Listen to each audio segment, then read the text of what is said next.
वैसे तो संस्कृत साहित्यों में गालियों की एक पुरानी परंपरा है और हिंदी साहित्यों में भी। लेकिन आजकल जंतर मंतर पे एक प्रोटेस्ट के बाद, कॉकरोच जनता पार्टी और छात्रों के आंदोलन के बाद भाषा की मर्यादा संस्कार पे बहुत जोर से चर्चा होने लगी।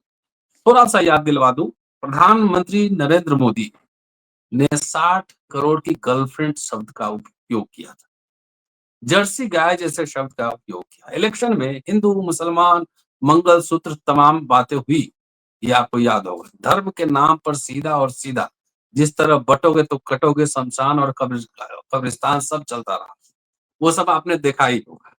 लेकिन जंतर मंतर पे जेन जी ने जो प्रोटेस्ट किया उसमें कई तरह के इजाद किए गए, कई तरह के सिंबल्स, प्रतीक, मेटाफर्स यूज किए गए। कुछ ऐसे शब्द थे जिसपे आपत्ति की जा सकती है।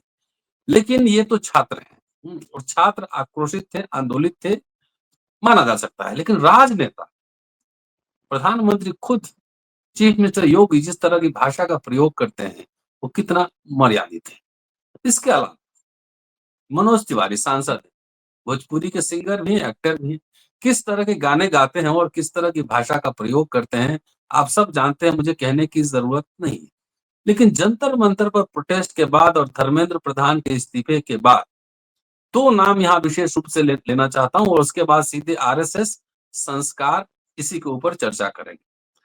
टी जी मोहनदास आरएसएस के नेता हैं। उनका एक बयान है कि अगर उनके पास कंट्रोल होता तो ये जंतर मंतर पर गोलियां चलवा देते और जब ये मर जाते तो उन्हें अस्पताल पहुंचा देते। यही नहीं, उन्होंने महिलाओं के लिए भी आपत्तिजनक टिप्पणी की है और अपशब्दों का प्रयोग किया है।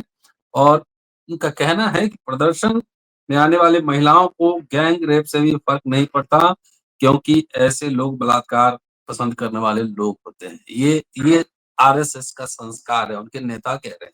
कंगना रनावत, जिनको कोई सीरियसली नहीं लेता, ज्यादातर उनके पार्टी के अंदर भी लोग सीरियसली नहीं लेते, उन्होंने बौछार कर दी है।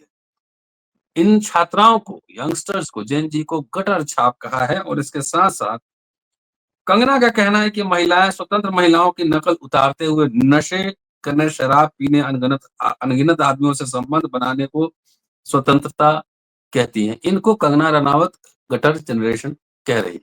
कंगना रनावत के बारे में मुझे कुछ नहीं कहना है। उनको जो वीडियोस वायरल हैं, जो उनके स्टेटमेंट वायरल हैं, उनके क्या क्या रिश्ते रहे हैं और किस किस तरह की फिल्म में काम किया है, किस किस तरह के डांस पब में और क्या क्या सीन है, उसके बारे में मुझे कुछ नहीं कहना है। वो सब आपने देखा ही है। आज इस एपिसोड में हम चर्चा करेंगे संस्कार, आरएसएस, राष्ट्रीय स्वयंसेवक संघ और संस्कार। क्या उस संगठन में महिलाओं को बराबरी का दर्जा है?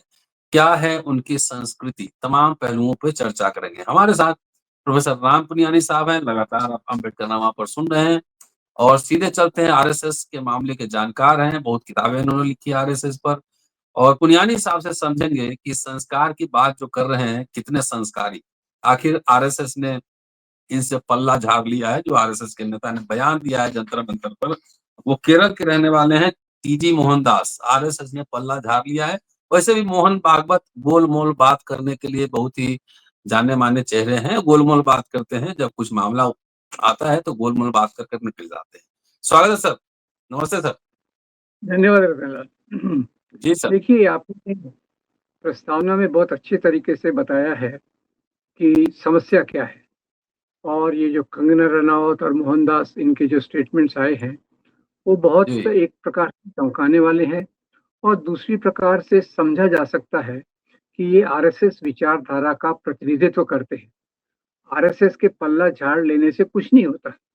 ये हम्म। आरएसएस के लोग हैं और वो आरएसएस की विचारधारा को ही प्रतिनिधित्व करते हैं। तो पहले हम मोहनदास को, इसके दो पहलू हैं।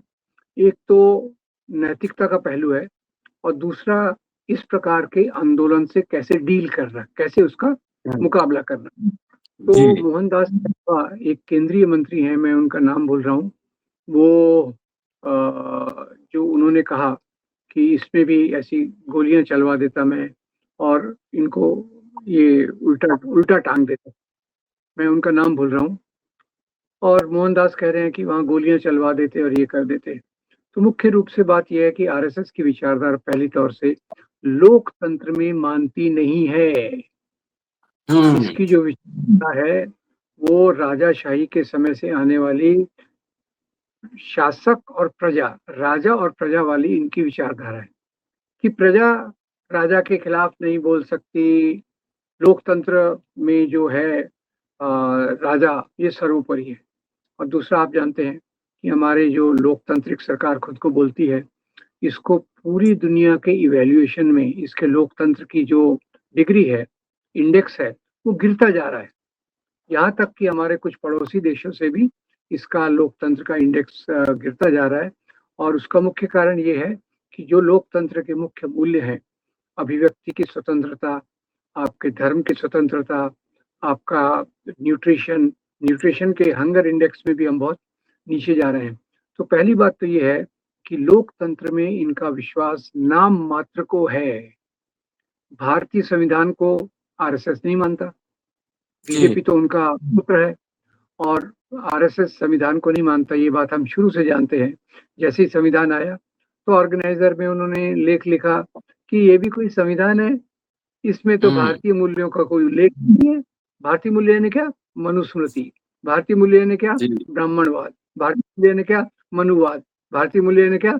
उनके लिए ऊंच नीच का दर्जा, वर्ण के आधार पे, के आधार पे। हमारा संविधान तो हमको समता, स्वतंत्रता, बराबरी, ये सब चीजें देता है, तो भारतीय इसको नहीं मानते। दूसरा, हमारा जो राष्ट्र का प्रतीक है तिरंगा झंडा, उसकी भी ये बहुत आलोचना करते थे। और तीसरा, जो लोकतंत्र की जो बातें होती हैं, लोकतंत्र की बातों में मुख्य रूप से अभिव्यक्ति की स्वतंत्रता आती है। तो आरएसएस की जो राजनीतिक बेटी है भारतीय जनता पार्टी, उसके आने के बाद से उसने पूरी तौर से अभिव्यक्ति की स्वतंत्रता पर एक लगाम लगा दी है। एक तरफ से गोदी मीडिया जो सरकार की तारीफ करता है, विपक्ष की आलोचना करता है, एक तरफ से ये बात हो गई। दूसरी तरफ से जो भी लोग सरकार की आलोचना करें, वो सरकार को राज्य के बराबर मानती है। ये लोकतंत्र में पहली बात समझने की ये है कि राज्य अलग है और सरकार अलग है। तो आप राज्य के तो आप नागरिक हैं, तो लोग जो सरकार की आलोचना करते हैं उनको ये जानबूझकर कह देते हैं कि राज्य की आलोचना करते हैं, स्टेट क्रिटिसिज्म कर रहे हैं, राष्ट्रद्रोही हैं, ये इस प्रकार के लोग हैं।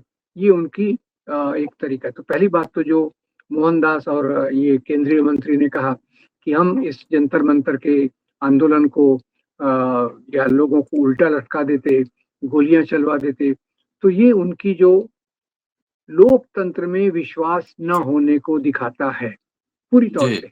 देखेंगे कि भारतीय जनता पार्टी जब से सत्ता पे आई है, हमारा लोकतांत्रिक इंडेक्स गिर रहा है। उसी के साथ साथ अंदर भी हम देख रहे हैं कि संविधान, मुंह में संविधान है और बगल में कुछ और है। मुंह में संविधान, बगल में मनुस्मृति, और उसके आधार पे इनको लोकतांत्रिक मूल्यों से किसी प्रकार का कोई लेना देना नहीं है। आप लाइन से लगा लीजिए, राज्य सत्ता जो सरकार है, उसके आलोचकों को जेल में डाल देना, उसके आलोचकों को एंटी नेशनल कहना, नक्सल कहना, विदेशियों का एजेंट कहना, ये इनके लिए आम बात है। जबकि याद रखिए, भारतीय जनता पार्टी खुद जो सत्ता में आई है, ये आंदोलनों के माध्यम से आई है, ये सरकारों के विरोध में आंदोलन करके आई है। ये बात बहुत महत्वपूर्ण हमें याद रखना चाहिए।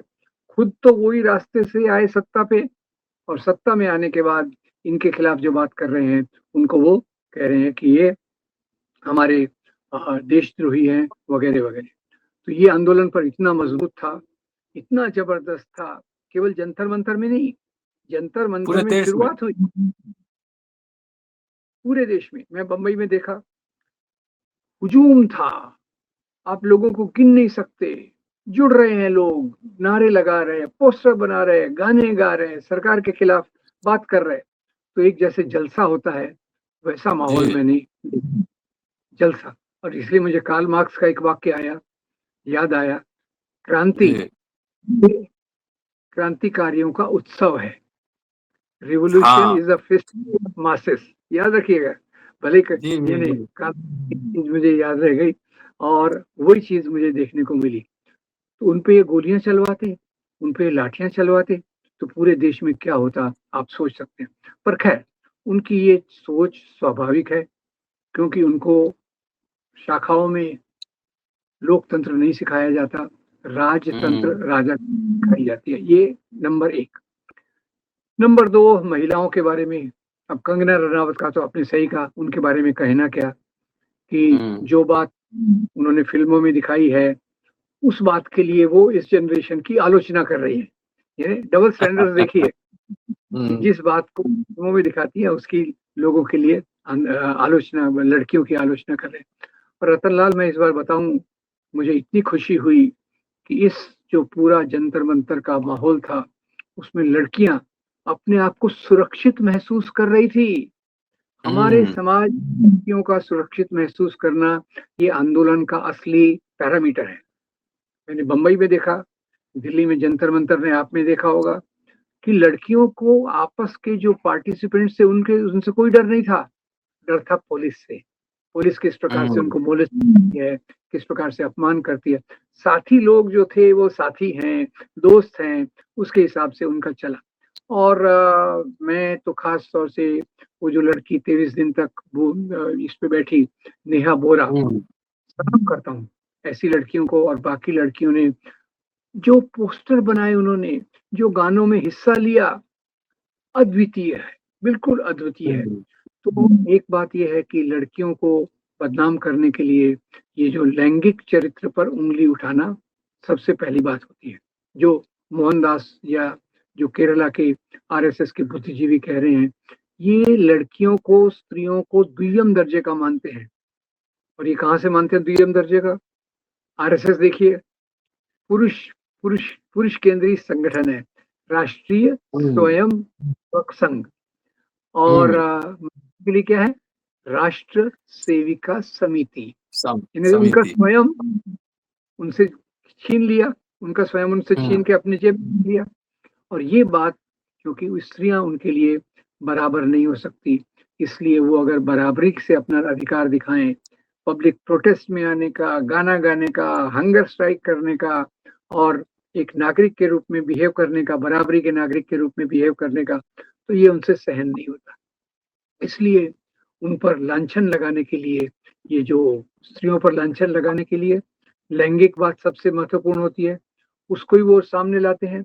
जबकि लैंगिकता में सबका अपना अपना तरीका है, और उसमें कोई मॉनिटर और हेडमास्टर बन के लड़कियों को या लड़कों को उपदेश नहीं दे सकता।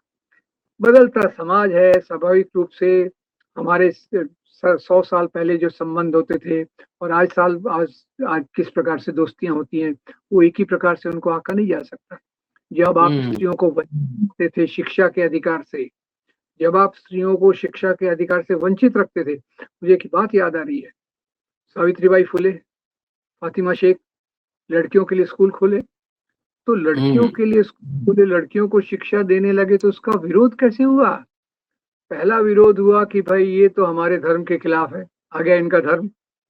दूसरा कहा गया, लड़कियां अगर पढ़ लिख लेंगी तो प्रेम पत्र लिखना सीख जाएंगी और प्रेमी के साथ भाग जाएंगी।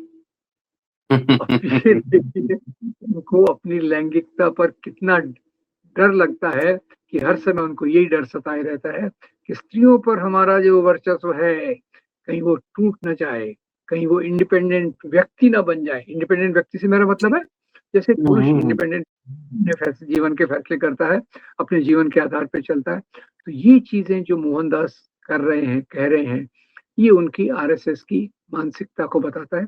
और आरएसएस ने कभी भी स्त्रियों को वो दर्जा नहीं दिया जो पुरुषों का है। और खैर, जब मनुस्मृति के आधार पे आप चलेंगे तो स्त्रियों को बराबरी का दर्जा कहाँ से देने का सवाल आता है। तो खैर, ये उनकी ये संविधान से यही तकलीफ है कि स्त्रियां बराबर के दर्जे पर आ रही हैं, आ चुकी हैं, इसलिए ये उनको सहन नहीं होता। इसलिए उनकी लैंगिकता पर मोहनदास ऑब्जेक्शन लेते हैं, कंगना रनावत ऑब्जेक्शन लेती है। और कंगना रनावत का तो दोहरा मानदंड है, खुद के लिए एक मूल्य और दूसरों के लिए दूसरे मूल्य।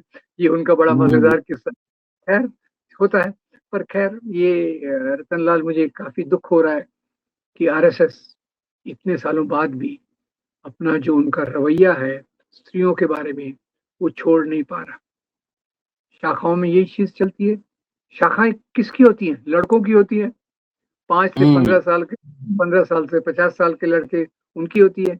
अभी मैंने सुना है कुछ राष्ट्र सेविका समिति वाले भी अपने कुछ शाखाएं लगाती हैं, पर वो शाखाएं इसलिए लगाती हैं, हमको ट्रेन होना है लाठी में, क्योंकि ये जो दूसरे मुसलमान हैं हम पे कहीं हमला ना कर बैठे, हमारी इज्जत ना लूट लें।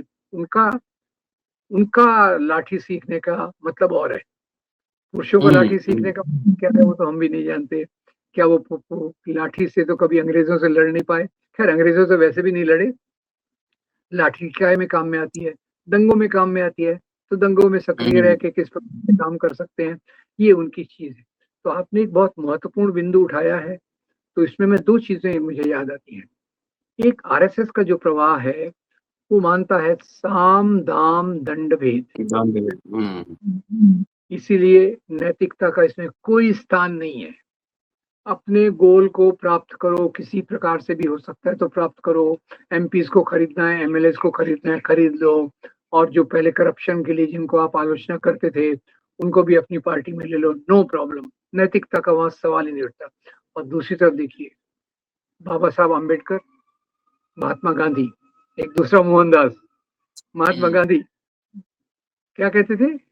मेरा जीवन ही मेरा संदेश है, और लक्ष्य को आपके शब्दों से अलग नहीं किया जा सकता। आपको जिस मंजिल पे जाना है उस मंजिल पे जाने का रास्ता भी उतना ही पवित्र होना चाहिए, उतना ही ईमानदार होना चाहिए जितना आपका लक्ष्य है। तो यहाँ फर्क पड़ गया। एक मोहनदास वाला, आरएसएस वाला, साम दाम दंड भेद, तो आप कुछ भी करो, औरतों को ऐसा मानो। और दूसरा मोहनदास, मेरा आपका गांधी, जो कहता है लक्ष्य के हमारे रास्ते भी ईमानदार होना चाहिए। बेईमानी के रास्ते पर हम ईमानदार समाज नहीं बना सकते। तो आरएसएस की मुख्य तकलीफ है, धर्म के नाम पे समाज को बांटो और किसी भी तरीके से सत्ता पर आने के लिए लगे रहो। तो खैर, इन दोनों की जितनी आलोचना की जाए, भर्त्सना की जाए, कम है। ये हमारे संविधान के मूल्यों के खिलाफ है। एनीवे, संविधान को तो ये मानते भी नहीं है। और उनकी जो अंदर की भावनाएं हैं स्त्रियों के प्रति, एक उपयोग की वस्तु है, एक हमारी गुलामी की चीज है, वो लेकर ये अभी भी चल रहे हैं, ये वाले मोहनदास। जबकि हमारे वाले मोहनदास, वो अलग किस थे। प्रकार, मोहनदास गांधी, वो किस प्रकार से अलग थे? उनके आंदोलन में स्त्रियां कितनी निसंकोच उनके साथ आती थी। स्त्रियों को राष्ट्रीय आंदोलन में जोड़ने का जितना महत्व दूसरों का है उतना ही महात्मा गांधी का भी है।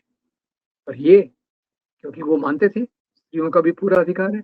और ये मोहनदास आपके केरल वाले, ये मानते हैं कि स्त्रियां तो भोग की वस्तु हैं। तो इसीलिए इतने गंदे गंदे बयान वो दे रहे हैं जो उनकी आरएसएस की विचारधारा को पूरी तौर से दर्शाते हैं। सर, एक तो नैतिकता का अभाव संघ परिवार में, आपने इस तरह इशारा किया, साम दाम दंड भेद। और एक तरफ मोहन भागवत और संघ परिवार पूरी मोरल और कल्चरल पुलिसिंग की बात करती है। लेकिन प्रियांक खरगे बार बार ये सवाल उठा ही रहे हैं, और देश में अब कई कोनों से राहुल गांधी भी पहले से उठा रहे हैं कि अपना खाता बही दिखाओ। जब इतनी सरकार चला रहे हैं, देश में इतने राज्यों में सरकार है, केंद्र में सरकार है, तो डर किस बात का? अपना मेंबरशिप और खाता बही क्यों नहीं दिखा रहे हैं? देखिए रतनलाल, मुझे लगता है कि खाता भाई इसलिए नहीं दिखाते, रजिस्टर इसलिए नहीं करते कि उनके मातहत जो बहुत सारे संगठन रहते हैं, जो बहुत सारी विचारधारा के लोग रहते हैं। जैसे अभी ये केरल वाले मोहनदास ने बयान दिया, इन्होंने कहा आरएसएस को इससे कोई लेना देना नहीं है। अब जिम्मेदारी देते, इनको अपनी जिम्मेदारी से बचना है। गोडसे आरएसएस में ट्रेन था, गांधी जी की हत्या की, इन्होंने कहा गोडसे कौन है, हम तो जानते ही नहीं है, हमारे रिकॉर्ड में नहीं है। खाता वही रखेंगे तो मुसीबत में पड़ेंगे कि बहुत सारे अपराधी जो अपराध करते हैं, करप्शन करते हैं, बेईमानी करते हैं, वो इन्हीं की शाखाओं से आते हैं। तो वो लेना नहीं है। और पैसे का तो मामला अलग ही है। पैसा तो वो भाई गुरु दक्षिणा के माध्यम से आता है। कितना आता है, कई क्या आता है, वो सर संघ चालक और स्थानीय प्रचारक के सिवा किसी को पता नहीं रहता। तो उसमें आपको जितना गोलबाल करना है, उस पैसे में से पंच तारा ऑफिस बनाइए, पंच तारा नहीं, सात सात ऑफिस बनाइए, अपने सेवन बड़े स्टार। बड़े स्टार, बड़े बड़े अपने अच्छे ऑफिस बनाइए। विदेशों से पैसा कैसे आता है वो जानते नहीं। तो ये रजिस्टर इसलिए नहीं कर रहे मुख्य रूप से कि इनके बीच में से जो अपराधी मानसिकता वाले पकड़े जाते हैं, उनकी जिम्मेदारी को नहीं लेना। और पैसे का जो एमपी को खरीदने से पैसा कहाँ से आएगा, एमएलए को खरीदने से पैसा कहाँ से आएगा, उस वो रखना पड़ा तो फिर वही खाता रखना पड़ेगा। वो वही खाता रखना नहीं है। ये पैसा तो एक अलग प्रकार का पैसा होता है जो ट्रांसफर भी होता है, एमएलए एमपी भी खरीदे जाते हैं, काम भी होता है और आगे गाड़ी चलती है इनकी। चलिए सर, बहुत बहुत शुक्रिया और बहुत शानदार जानकारी आपने उपलब्ध करवाई। दोस्तों, अम्बेडकरनामा देखते रहिए और पुनियानी साहब से लगातार विभिन्न विषयों पर हम बात करते रहें। शुक्रिया, देखते रहिए अम्बेडकरनामा। Thank you sir. धन्यवाद। धन्यवाद रफीला।